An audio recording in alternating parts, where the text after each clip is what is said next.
Tras los fenómenos atmosféricos y sísmicos, Puerto Rico debe estar más preparado y con mayor conciencia y conocimiento de las buenas prácticas en arquitectura, diseño y construcción. ¿Cómo lo haces? Aquí tendrás el acceso a este conocimiento de forma fácil y sencilla. Ahora comienza Arquitectura en Blanco y Negro. Saludos a todos y todas aquellos que nos escuchan. Yo soy el arquitecto Luis Vadillo Lozano, decano de la Escuela de Arquitectura y Diseño de la Pontificia Universidad Católica de Puerto Rico, y estoy con ustedes como todas las semanas hablando de arquitectura, deseándoles a todos que se encuentren bien y en salud y recordándoles que Dios nunca nos abandona. Como siempre les digo, ustedes no han vivido ni vivirán un solo día sin arquitectura. Estamos siempre rodeados, protegidos y acompañados por la arquitectura, y así será por el resto de nuestras vidas.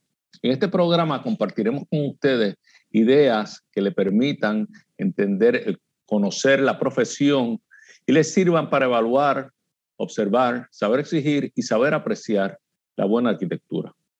Comparte conmigo, como siempre, en el programa de hoy, nuestro coordinador de la Unidad de Historia y Teoría, el arquitecto Jesús Meléndez Vázquez, y nuestro coordinador de operaciones y asistente del decano, el arquitecto Job Bonilla Rosas, quien se unirá a nosotros en la segunda mitad. Gracias a ambos por acompañarme hoy. El tema de hoy es un tema bien particular. El tema de hoy es el tema del arquitecto joven en nuestra profesión. ¿Y por qué es un tema particular? Bueno, porque esta es una profesión que se distingue por ser una profesión longeva. Es decir, muchos de los arquitectos más famosos, de los que hacen mayores aportaciones o aportaciones más reconocidas en nuestra profesión, son arquitectos de mucha edad, que superan a los 70 y a los 80 años y que se mantienen en la práctica. Ese es el caso de, por ejemplo, un Rem Koolhaas, un Renzo Piano, un Frank Gehry, quien ya llega a los 90 años y sin embargo siguen practicando. ¿Por qué es así? Bueno, porque tenemos que recordar que el objeto del arquitecto es un edificio y no toda persona tiene la capacidad de generar un proyecto y dárselo a un arquitecto. Es decir, un edificio que cuesta millones de dólares, usualmente el cliente se lo va a dar a aquel arquitecto en quien confía o quien tiene trayectoria, mayor trayectoria.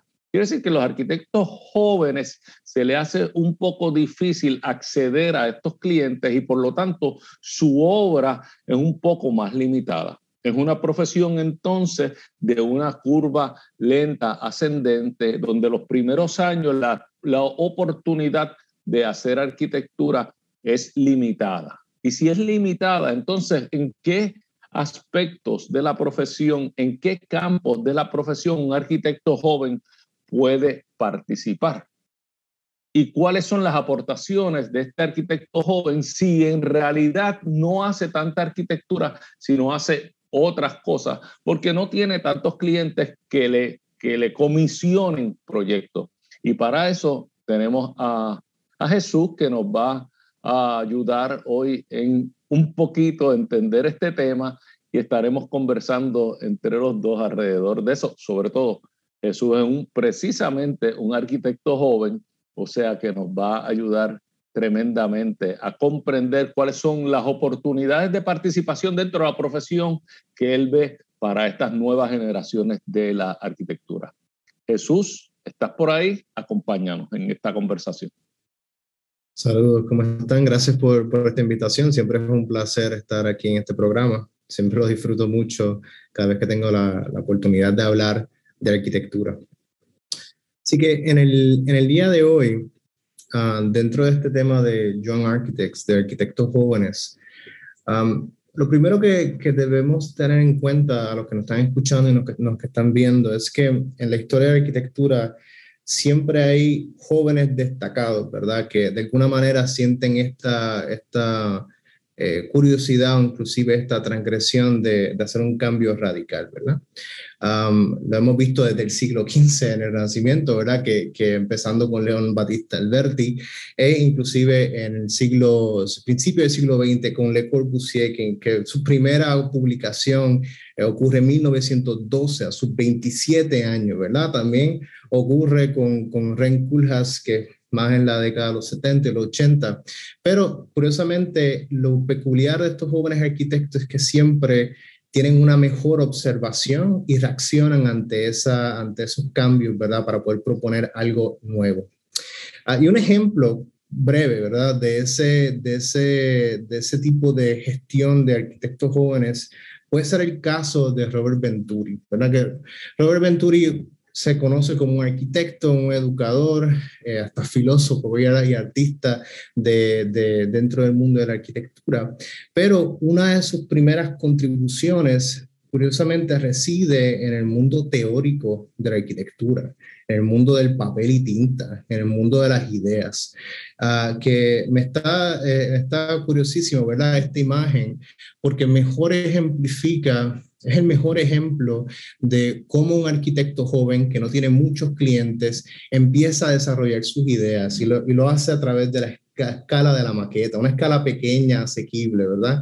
E inclusive intereses particulares que no son tradicionales del mundo de la modernidad a principios del siglo XX. Tú no ves a un Le Corbusier recopilando pedazos, fragmentos de arquitectura romana, ¿verdad? O arquitectura de la antigüedad. Tú no ves eso, tú ves a un Le Corbusier presentando imágenes completas, pero Robert Venturi la fragmenta,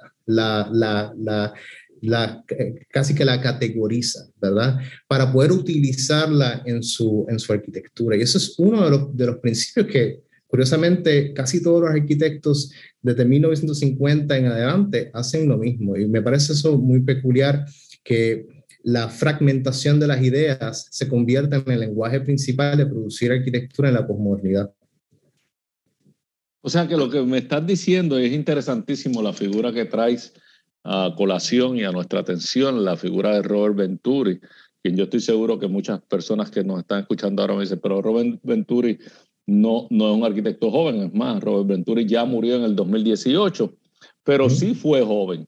Y si te entiendo y me puedes quizás abundar un poco más en esto, es que tú ves que debido a las limitaciones que yo mencioné al principio, o sea, de que los arquitectos jóvenes es difícil que consigan que se les comisione proyectos de envergadura al principio de sus carreras, lo que hacen aquellos arquitectos jóvenes brillantes, no todos, pero aquellos arquitectos jóvenes brillantes que quieren aportar a la profesión, es traer sus ideas a través de la investigación o a través de propuestas teóricas que las plasman obviamente en documentos, en libros, en escritos y demás, por la sencilla razón de que una investigación, una postura teórica no necesita ser comisionada, o sea, no necesita de un cliente para hacerlo, y de esa manera ellos tratan de empezar a incidir en la profesión, y ese es el rol que tú dices que tiene Robert Venturi, que como tú y yo sabemos viene a retar los cánones del movimiento moderno, que eran los que prevalecían al momento en que él comenzó con sus aportaciones. ¿Es por ahí que estamos yendo o estoy confundido o qué nos puedes hablar? Es precisamente eso, lo interesante. Curiosamente mencionas la falta de clientes. Yo creo que aquí los arquitectos jóvenes se convierten en sus propios clientes. Y una época como la década de los 50 y los 60, que es una época de posguerra, ¿verdad? Culmina la Segunda Guerra Mundial en el 47. Tú tienes a este joven arquitecto que tiene una experiencia no solamente en documentar, ¿verdad? Estas arquitecturas de la antigüedad, específicamente esos 2 años que estuvo en el 57, 58 en Roma. Tiene esta influencia de estos arquitectos como Eero Saarinen y Louis Kahn, ¿verdad? Que se convierten en figuras radicales dentro de la modernidad, ¿verdad? O sea que si Robert Venturi, que ahora mismo se considera uno de los precursores de la arquitectura posmoderna, él establece, inclusive su contribución teórica, con muy pocos edificios construidos, como su primera casa, ¿verdad? Que fue comisionada por su madre. Su primera clienta oficial fue su madre, ¿verdad? Que solamente vivió... Vana Venturi, sí. Vana Venturi, exacto. Se convierte en el proyecto canónico de la práctica entera de Robert Venturi, ¿verdad? Entonces, esa idea de cómo una casa se convierte en un mejor ejemplo, eso es algo tan común que los arquitectos jóvenes, casi que todos comienzan su primer proyecto, un proyecto doméstico, un proyecto de la casa, del habitar, donde salimos de los hogares para poder trabajar y volver a dormir, ¿verdad? Y curiosamente, esa idea de que este es el ejemplo para que nos están viendo de la casa Vana Venturi. Robert Venturi casi que modifica los principios de cómo vemos arquitectura, o cómo la construimos, cómo la ensamblamos, y hace una arquitectura de partes, que inclusive teóricos y arquitectos como Peter Eisenman dicen, mira, Robert Venturi cuestiona la relación entre la parte y el todo, que por 50 años, en los principios del siglo XX, los arquitectos modernos han intentado casi que controlar la expresión de la arquitectura, ¿verdad? Una estética uniforme. Aquí Venturi dice, no, yo estoy cansado de less is more, y dice less is poor, ¿verdad? Menos es... incluso esta expresión casi que empieza a entablar una arquitectura de partes que hasta en el interior, la configuración espacial, inclusive cómo tú vas al cuarto, cambia. O sea, esa circulación de la escalera en donde la arquitectura y el espacio se comprime, eso no se ve en los primeros 50 años de la arquitectura. No, y ciertamente tengo que decir que noto tu entusiasmo al compartir la figura y las posturas de Robert Venturi. Y no necesariamente porque seas un postmodernista, porque yo conozco muy bien tu afición por el movimiento moderno. Pero Robert Venturi tiene mucho éxito y lo hace con mucha maestría, el cuestionamiento a lo que eran los cánones y los postulados de lo que era, como dije anteriormente, la tendencia y el periodo prevaleciente en el momento en que él lo hace, que es el movimiento moderno. De hecho, la casa que diseña para su madre, esta misma que estamos viendo aquí, unas imágenes interiores de Vana Venturi, ocurre en 1962. Esto es en pleno modernismo. Pero yo creo, y quisiera que me compartieras, si tú entiendes igual, que gran parte del éxito de Robert Venturi es que es muy educado en el modernismo, en el movimiento moderno.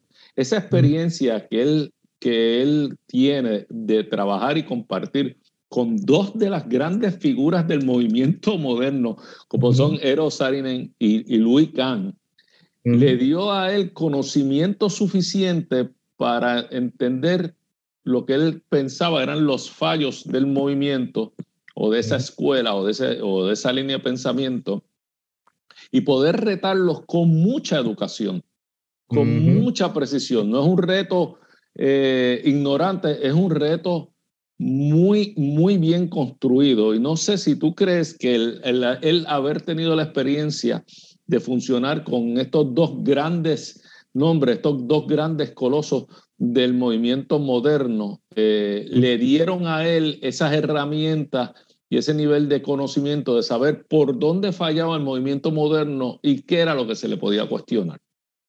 Mira, algo que caracteriza a estos jóvenes arquitectos y arquitectas es que siempre tienen un poder de observación. O sea, tienen el deseo y el compromiso de entender qué es lo que ocurre en el momento.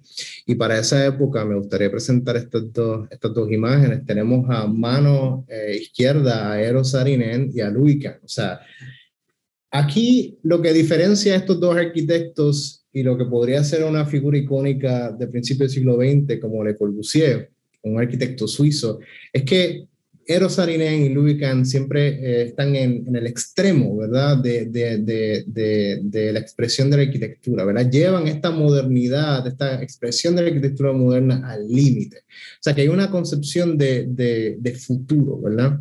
Sin embargo, en esta etapa radical de estos arquitectos, que son totalmente distintos, es la que Robert Venturi participa, ¿verdad?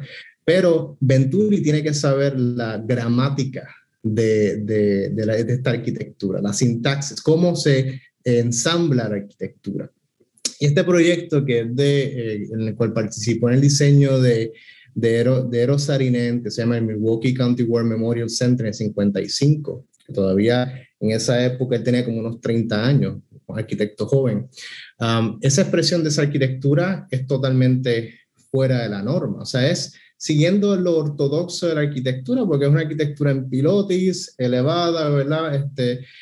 Fachada libre, pero el interior empieza a ser repensado, y eso es lo que él se lleva consigo, ¿verdad? Que lo lleva a estos libros, como el primer libro que él publicó en el 66, Complexity and Contradiction in Architecture, que es un compendio de estas ideas que él saca de sus prácticas con Eero Saarinen y Louis Kahn, e inclusive esas experiencias que tuvo en Roma de cómo ver, inclusive fragmentar y categorizar esta arquitectura de antigüedad, se convierte en un casi como un pequeño maleta teórica, ¿verdad? Que se lleva consigo y la aplica en sus proyectos. Claro, y es curioso el nombre, Complexity and Contradiction in Architecture, porque contrario a lo que es la prédica del movimiento moderno, que es regular bien la arquitectura, regular bien la expresión de la arquitectura, uniformarla detrás de fachadas continuas, detrás de plantas libres, y tratar de hacer una arquitectura universal, es decir, arquitectura que le funcione a todo el mundo. Por lo tanto, las respuestas son respuestas directas a lo que son las demandas y los problemas del usuario. Aquí te dice, no, en la arquitectura hay mucha más complejidad y muchas más contradicciones que las que el movimiento moderno reconoce. Y esa es la gran aportación de Robert Venturi como arquitecto joven, aunque este libro se publica unos años después de su obra de la residencia para su madre, Ana Venturi.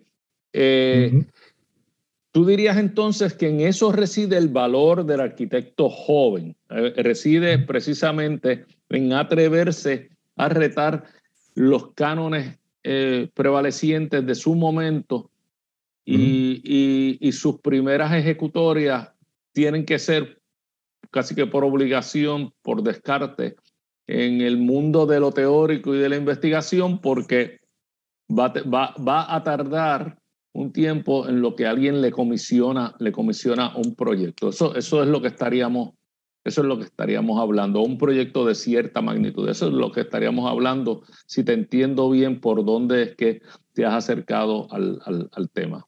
Y si fuera así, ¿tú dirías que hay en Puerto Rico algún ejemplo de esto que pudieras mencionarnos o traer a colación?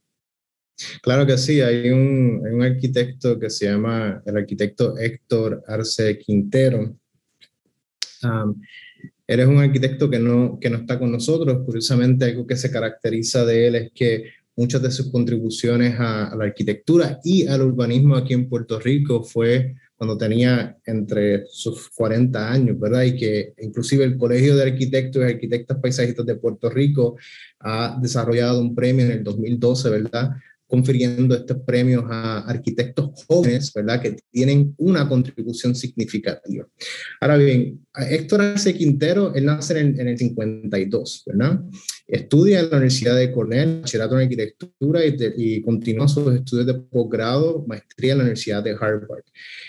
Él viene a Puerto Rico, ¿verdad?, después de tener colaboraciones con otras firmas en los Estados Unidos, y su inquietud reside en lo que serían las plazas en Puerto Rico. Eso es tan curioso, porque ciertamente si uno ve la trama urbana, el tejido urbano de la isla, es como irregular, es como un grid, una cuadrícula irregular, amorfa, que por alguna razón se ha sentado durante las décadas. Y parte de la inquietud de Héctor Arce era cómo las plazas se convierten, inclusive empezamos a formalizar este tejido irregular, ¿verdad? Que inclusive los bloques que define en cada parcela definen la acera y definen la calle. O sea, es hacer ciudad, ¿verdad? Inclusive estas propuestas como esta propuesta de proyecto urbano para Puerta de Tierra, que no sé si lo logran ver aquí, pero la mayoría de los bloques define lo que es la calle, pero toda la concentración, inclusive el tejido urbano, empieza a permear y crear estas pequeñas ventanas hacia lo que sería el frente marítimo, ¿verdad? Que existe esta preocupación de cómo el espacio público, especialmente la plaza, tiene una memoria colectiva. Inclusive, yo argumentaría que él hace un urbanismo de reparación, ¿verdad? Casi como Robert Venturi también lo logra hacer. Él tiene, mira, Héctor Arce tiene una frase que me gusta, que él dice, los tan mencionados elementos de la plaza han de jugar un papel muy importante en el desarrollo evolutivo del espacio, proveyendo al ciudadano con puntos de referencia con los cuales ha de asociar tanto las experiencias de la cotidianidad como también los eventos, conmemoración, festejos y todos aquellos momentos que forman parte de la memoria colectiva de cada pueblo. O sea que es cómo a través de la arquitectura, cómo a través del urbanismo se encapsula la memoria colectiva de Puerto Rico. Sí, ciertamente Héctor Arce es una figura que yo tuve la oportunidad de conocer en sus primeros años como profesor de la Escuela de Arquitectura de la Universidad de Puerto Rico, de donde yo me gradué. Y él nunca llegó a ser profesor mío, pero yo lo vi de profesor de otros cursos ya en mis últimos años como estudiante, y hace una gran aportación, como tú bien dices, mayormente desde el punto teórico, una gran aportación con sus ideas. Y como tú bien dices, el Colegio de Arquitectos y Arquitectos Paisajistas de Puerto Rico le confirió el nombre a uno de sus mayores y más importantes galardones, la medalla Héctor Arce Quintero, a arquitectos destacados, pero arquitectos jóvenes de menos de 40 años. Y de eso estaremos hablando en nuestra siguiente mitad, ya que nos sentimos bien orgullosos de que uno de nuestros profesores, el arquitecto Fernando Pavón Rico, fue reconocido este año precisamente, Jesús, con ese premio. Jesús, se nos acabó el tiempo en esta mitad, pero ciertamente me parece que como todas las veces has estado muy acertado en la selección y hemos podido apreciar tu entusiasmo en la presentación, o sea que gracias nuevamente, ha sido bien interesante conversar contigo. Y bueno, gente, ahora nos vamos a una breve pausa, regresamos en unos minutos. Esto es Arquitectura en Blanco y Negro. Arquitectura en Blanco y Negro. Amigos, aquí de regreso, esto es Arquitectura en Blanco y Negro, programa en el cual todas las semanas les estaremos compartiendo conocimientos válidos y útiles acerca de esta bella profesión de la arquitectura. Ahora con la ayuda de una nueva tecnología en la cual, además de escucharnos por radio, también nos podrá ver a través del podcast. Nuevamente, como les deseé al comienzo, espero que se encuentren bien y en salud, y recuerden, Dios nunca nos abandona. En esta segunda mitad estarán compartiendo conmigo nuestro director de operaciones y asistente del decano, el arquitecto Job Bonilla Rosa, y nuestro destacadísimo profesor Fernando Pavón Rico, un profesor y arquitecto joven, quien acaba de ser reconocido con un gran galardón por el Colegio de Arquitectos y Arquitectos Paisajistas de Puerto Rico. Pero antes de pasar con Fernando, le quiero pedir a Job que por favor nos dé detalles y le dé detalles a todos ustedes acerca de nuestras dos ofertas académicas, el programa de bachillerato profesional en arquitectura y el programa de grado asociado en diseño gráfico digital. Job, por favor. Gracias, decano, y saludos a toda nuestra audiencia que nos ve y nos escucha por las redes y por la radio. Nuestra oferta académica, como bien usted menciona, decano, incluye los dos programas subgraduados.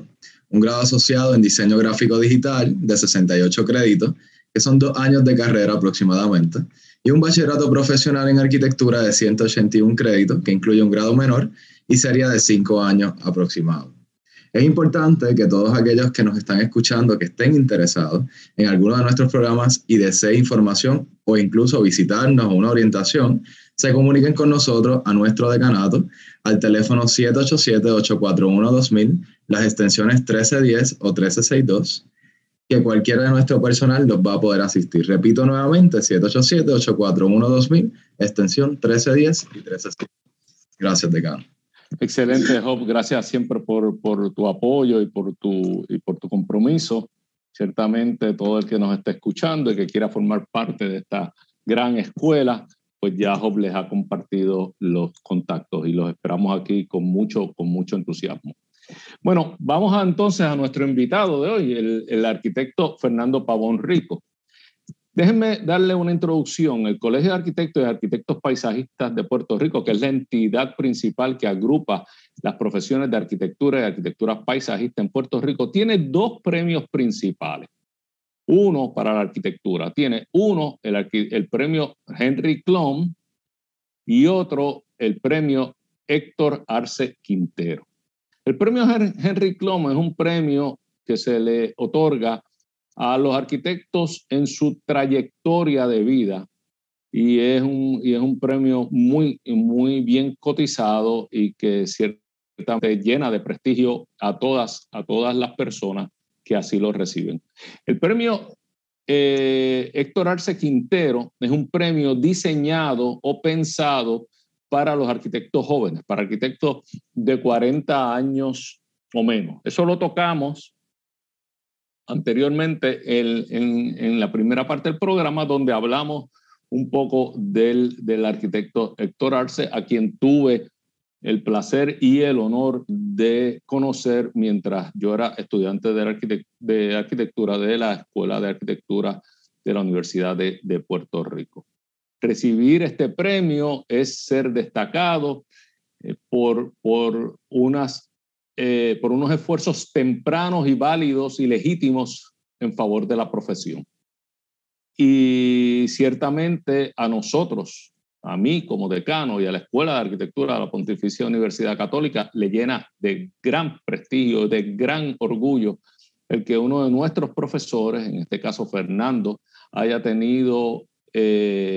sido reconocido con este gran galardón. O sea, que no quiero tomar más tiempo. Le quiero pedir a Fernando que nos hable primero sencillo, ¿cómo te sientes? ¿Te tomó por sorpresa?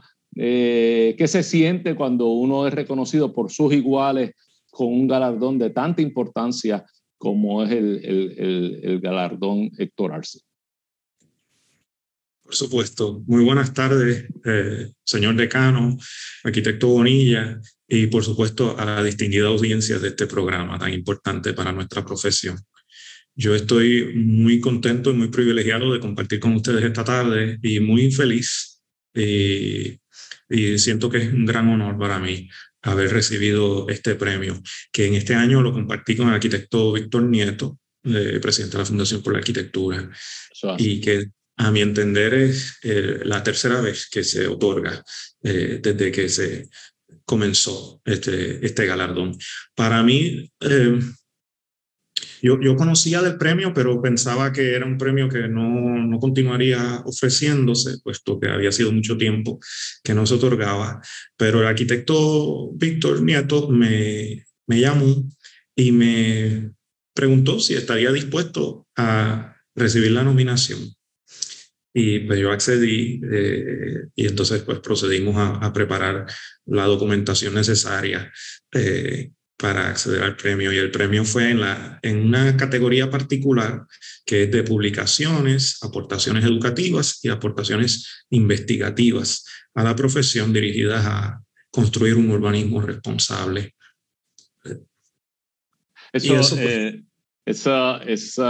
leyendo precisamente la información que compartiste conmigo referente a la nominación y tengo que decirte que me siento tan orgulloso de los trabajos que conozco, tú has hecho y de ver muchos de los esfuerzos que incluso lo has hecho aquí dentro de nuestra escuela y yo soy testigo de la calidad, de la excelencia de tus esfuerzos tanto en el salón de clases como sobre todo en lo que eres más destacado en la investigación y en la parte de urbanismo.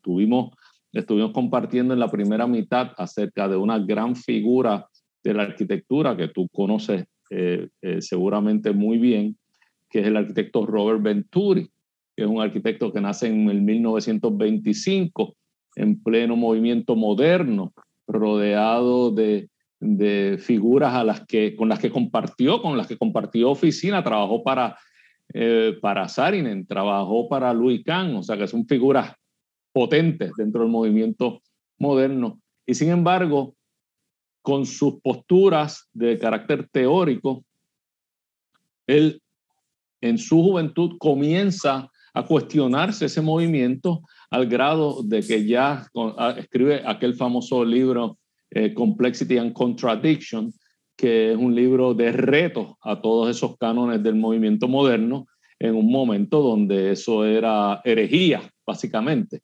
O sea que estábamos hablando que los arquitectos jóvenes tienen esa función dentro, y la juventud en términos generales, pero dentro de la profesión tienen esa función de reto y de cuestionar y de traer temas nuevos. En ese sentido, ¿qué tú entiendes que es tu aportación a la arquitectura, sea en términos de tema o al urbanismo, o de tema o de un enfoque diferente a temas que ya se han hablado? Si nos puedes hablar un poquito de eso. Por supuesto.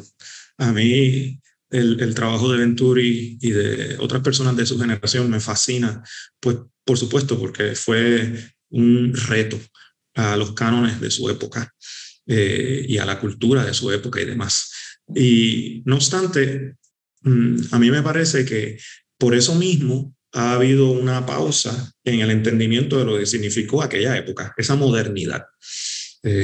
Y una de las cosas que más me satisface de enseñar es que entro en algunas conversaciones que con otros colegas de mayor edad y demás, o de mi edad, no van a ocurrir. Y es esa aportación fresca de estudiantes que están en la escuela en ese momento aprendiendo cosas nuevas y que pues, no han asumido ningún tipo de prejuicio estético, teórico, ni nada por el estilo. Y por lo tanto, pues van a cuestionar genuinamente las cosas. Y una de las cosas que me sucedió en un taller de diseño fue que unos estudiantes me señalaron unas imágenes antiguas del campus de Ponce que me llevaron a entender que había arquitectura moderna, olvidada en cierta medida en nuestra capital del sur, Ponce.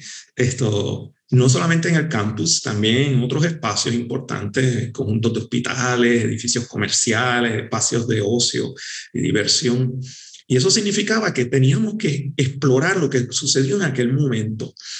Y reconozco entonces que a partir de ese proceso yo puedo tener una visión más crítica, más informada y por lo tanto luego plasmar eso en una serie de artículos, de ensayos, de escritos y de nuevamente demostración de las imágenes que se produjeron en aquel momento, pero que hoy día pues, están cogiendo polvo en algún archivo, en alguna biblioteca. Era importante para poder entender dónde estamos y tal vez entonces un poquito hacia dónde vamos en el futuro. Y yo creo que eso es cómo se conecta la parte investigativa, educativa y la visión hacia el futuro, que es un poco la línea de lo que uno debe siempre hacer en una investigación de urbanismo.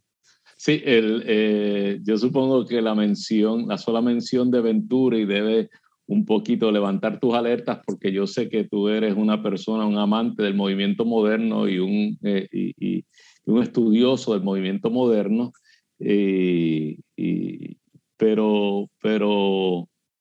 pero no deja Venturi de ser una figura bien interesante. Con relación a los ejemplos de ese movimiento, a eso que ha quedado, esos rastros del movimiento que han quedado aquí en Ponce, tú sé que sabes que a mí me quedan muy cerca, ya que yo, uno de los socios fundadores de la firma, el arquitecto Carvin Brunner, es hacedor de algunos de esos ejemplos. Te adelanto que limpiando la oficina, el dead file de la oficina, hemos encontrado todos los planos completos de Santa María Reina, que me gustaría enseñártelo, con unas perspectivas hechas por mi socio del momento, antes de que se construyera, así como el centro de estudiantes de nuestro campus y las residencias de señoritas, que ahora antes era varones y señoritas, ahora es señoritas solamente.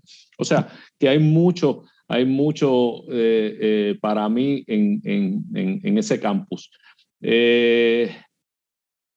Ponce tiene otros grandes ejemplos del modernismo, el movimiento moderno, y obviamente no podemos olvidarnos de Edward Durell Stone y su gran aportación con el Museo de Arte de Ponce. Cuéntame entonces qué conclusiones, si alguna, en qué ha resultado esta investigación, qué publicaciones han ocurrido o ocurrirán en un futuro, cuáles son tus siguientes planes. ¿Se te acabó la agenda o tienes una agenda ampliada en este momento? La agenda, y yo no sé si da para una vida. Hay mucho trabajo que hacer. Yo últimamente he estado trabajando una agenda de investigación de espacios públicos modernos, pero también hay una agenda sobre cómo vamos a proteger nuestro patrimonio de frente a los retos que nos depara este siglo en términos socioeconómicos y medioambientales, en términos de cambio climático, de la polarización social y de los retos económicos de un país como el nuestro. En términos de investigaciones, pues por ejemplo, llevé a cabo una investigación sobre 3 espacios importantes en Ponce: el campus, lo que hoy día es el Hospital San Lucas, y lo que es el complejo del balneario del Tuque, y eso resultó en una publicación en la revista del Instituto de Cultura Puertorriqueña. Además de eso, pues busqué entender lo que estaba sucediendo en ese periodo respecto de la protección del patrimonio, porque para ese tiempo estaba surgiendo el Instituto de Cultura y había una cultura de sacar todo lo antiguo y hacer espacio para lo nuevo. Y en ese proceso se dieron cuenta también de la importancia de proteger el patrimonio más clásico, más criollo y caribeño y demás, que aparece en nuestra ciudad de Ponce. Otras investigaciones se han dirigido para entender los beneficios de los espacios públicos en la ciudad para nuestro bienestar social, nuestro bienestar económico y, por supuesto, el medioambiental. Y he hecho algunos escritos sobre la aportación de los árboles o los espacios peatonales o aspectos sobre cómo nos encontramos con el litoral, las costas, las playas, en términos de los espacios públicos que diseñamos en ellos, como malecones, paseos marítimos, balnearios también, y otros tipos de construcciones dirigidas al uso público, que tiene su particular complejidad. Y entonces, pues eso ha significado que he tenido conversaciones con arquitectos paisajistas, planificadores, ingenieros. He estado haciendo muchas preguntas, he estado revisando literatura, he estado yendo a bibliotecas, archivos. Por ejemplo, he visitado el Archivo Histórico de Ponce, allí me he reunido con la licenciada Gladys Tormes, también he visitado el Archivo Histórico de la Pontificia Universidad Católica de Puerto Rico, que tiene muchísimos documentos importantes que muestran algunos de esos planes maestros fascinantes del campus, y que si uno, por ejemplo, piensa en la arquitectura del arco que define nuestra universidad, pues uno sabe que eso está en el contexto de otra competencia de diseño para otro arco, el de San Luis, que diseñó Saarinen, y así como otros arcos en otros lugares. O sea que hay un hilo conductor que aparece y desaparece a través del tiempo, y eso es una de las cosas que a mí más me fascina de esta faceta de la investigación. Sí, es interesantísimo y llena de entusiasmo escucharte. El arco de la universidad, que obviamente es una catenaria invertida, surge de un poquito reflejar lo que es la Santa María de Reina, que fue el gran emblema de la entonces Universidad Santa María. obras comisionadas por nuestro presidente fundador, el obispo McManus. Te iba a hacer una pregunta porque es que no puedo dejar de hacértelo. ¿Qué tan difícil es convencer a la gente del valor de la arquitectura del movimiento moderno? Tú hablas de la arquitectura y de los espacios modernos, pertenecientes al movimiento moderno. Tratamos siempre de aclarar la diferencia entre lo contemporáneo y lo que pertenece al movimiento moderno. ¿Y qué tan difícil es? Porque hay una tendencia, y lo hemos hablado anteriormente en este programa, de asumir actitudes de desdén hacia lo que es arquitectura del movimiento moderno, quizás por la proximidad o por ser tan cotidiana para la gente y por entender que no tienen valor arquitectónico. Entonces, hablar patrimonio, ponerle esa palabra que la gente se lo pone a obras del neoclásico o del barroco o del neogótico o de algún movimiento que ellos consideran histórico, pero no consideran histórico el movimiento moderno, que ya lo es, ¿verdad? ¿Se te ha hecho difícil convencer a la gente que tienen valor y que merecen ser preservados? Tú mencionas el Instituto de Cultura. El Instituto de Cultura, tengo que decir, lamentablemente, es una de las instituciones que ha tardado mucho, ha quedado rezagado en entender el valor de esta arquitectura, sino hasta que han salido las grandes figuras como Henry Clon o Torri Ferrer o cosas de esas. Pero, ¿cómo tú te sientes? ¿Te sientes solo en estos esfuerzos? ¿Cómo te sientes? No me siento solo. Es un reto, pero no me siento solo. Y esto es algo a lo que se han enfrentado los que pensamos en la cultura y el diseño por mucho tiempo. Hubo una exhibición en el Museo de Arte de Ponce hace unos años atrás y recuerdo una cita de Adolf Loos, el arquitecto austriaco, conocido del periodo, ¿verdad?, de la temprana modernidad. Y era una cita sobre ese libro de Crimen y Ornamento. Y hablaba de que le llamaba mucho la atención que algunos vecinos parecía que vivían hacía 20 o 30 años atrás. Otros vecinos que parecía que vivían hacía 5 o 10 años atrás, y él que se sentía que vivía en la época contemporánea. O sea que cada cual vive como que en una época distinta, a pesar de que vivan en el 2021, vamos a decir. Y esto sucedió, él lo escribió temprano en el siglo XX. Y eso significa entonces que hay una asincronía en nuestras experiencias culturales, en nuestra concepción de la vida, en nuestras perspectivas. Y un poco se trata entonces de cultivar el pensamiento crítico, cultivar también el amor por las artes, en ver lo que están haciendo otras personas simultáneamente, buscar entender cómo es que hemos llegado a este momento.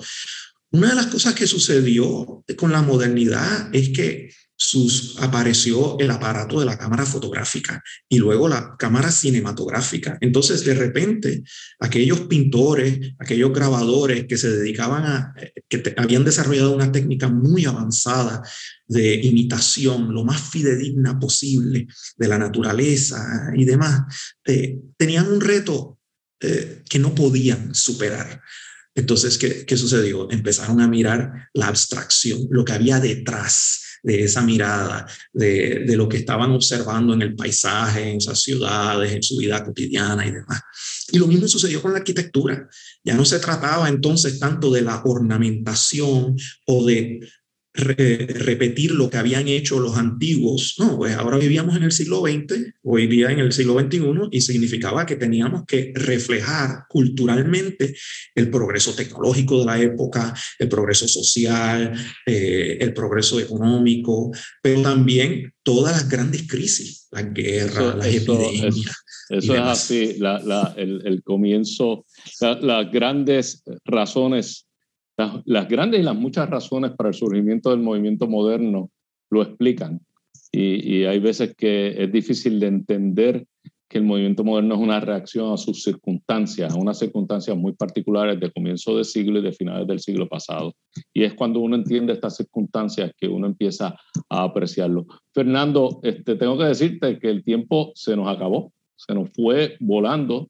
Yo no puedo terminar sin felicitarte nuevamente por esa gran distinción del premio, de haber recibido el premio Héctor Arce Quintero y dejarte saber cuán orgulloso como decano me siento de contar contigo como parte de nuestra facultad, pero no soy dueño del tiempo de este programa, o sea que tengo que concluir ahora. Gracias por haber compartido con nosotros y espero tenerte en un futuro nuevamente. Y a todos ustedes, todos aquellos que nos han acompañado durante esta hora, gracias a la Universidad Pontificia, Hope, gracias por siempre apoyarnos. Y recuerden, este es el programa Arquitectura en Blanco y Negro y estaremos con ustedes con interesantísimos temas toda la semana. Yo soy el arquitecto Luis Vadillo Lozano, decano de la Escuela de Arquitectura y Diseño de la Pontificia